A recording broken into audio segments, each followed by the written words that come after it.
نقول برافو عليهم، احسن اختيار، لانه مو سهل انك تقنع البرسا الوقت الحاضر، لانه البرسا هي الفلسفه لن تتغير كابتن بالنسبه للبرسا، لانه هي مؤسسه خيريه، مؤسسه خيريه، هي من اجل مؤسسه خيريه، التضامن، مؤسسه من اجل صحيح، التربيه، مؤسسه من خيريه اجل الاصلاح. كبيره. ولهذا اعتقد انا برافو كل المسؤولين، المسؤولين القطريين انه اختاروا البرسا، لانه البرسا فريق مدرسه، فريق مدرسه كرويه للشبان، تكوين سواء من الكره اللي شاهدوها فيها، من انضباط اللاعبين، من يعني رغم ان لاعبين كبار من الناحيه الفنيه، لكن شاهدناهم انهم دائما تصريحاتهم تصريحات مميزه، تصريحات تدل على لاعبين يعني يحترموا كره القدم. ولهذا اعتقد ان افضل مدرسه الوقت الحاضر في كرة القدم هي مدرسة نعم. البرسا. كابتن أنت كنت نجما، وعادة عندما يكون عدد كبير من النجوم في غرفة الملابس تكون هناك مشاكل، صحيح. لكن هنا شاهدنا التعاون الكبير بين اللاعبين. هذا هو شاهدنا دائما، ولنا نلاحظها في الملعب. نعم. اللاعب اللي في مكان افضل هو اللي يستلم الكرة، ما شاهدناش لاعبين لاعب يلعب بكرة زايدة، لاعب يحتفظ بالكرة، شاهدنا لاعبين يتكلموا لغة واحدة. نعم. لغة انه اللاعب من لمسة واحدة، لا هم من يسجل، عدم خسارة الكرة.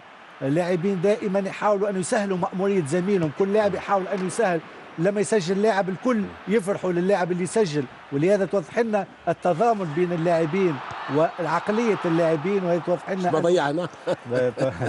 كانت سريعة مين ألفيز، يعني ألفيز اليوم ألفيز دخل المرمى، يلعب كأنه راس حربة، يعني ألفيز من أكثر اللاعبين اليوم يدخلوا داخل 16 متر. ويتوضح لنا فلسفة البرسا أنه ليس هناك لاعب معناتها مقيد بمكان أو موقع، اللاعبين الكل لما يهاجم بثمانية. يعني كابتن احنا كنا نقول دائما بأن ريال سوسيداد مفاجأة هذا الموسم، صحيح؟ صعد جديد، أدى مباريات كبيرة، كان في المركز السادس في وقت ماضي، لكن اليوم بدا ضعيفا أمام البرسا. اليوم بدا ضعيفا، ويتوضح لنا قوة البرسا أنه ريال سوسيداد صعب على الفرق الكل. اليوم شاهدنا ريال سوسيداد أكثر 70% 72% هو يدافع. شو هذا الهدف؟ هدف ممتاز، هدف يدرس، هدف بدون تعليق. يعني احنا لما يتكلم ميسي المفروض احنا نسكت، لما ميسي يتكلم احنا نسكت، خلينا نسكت.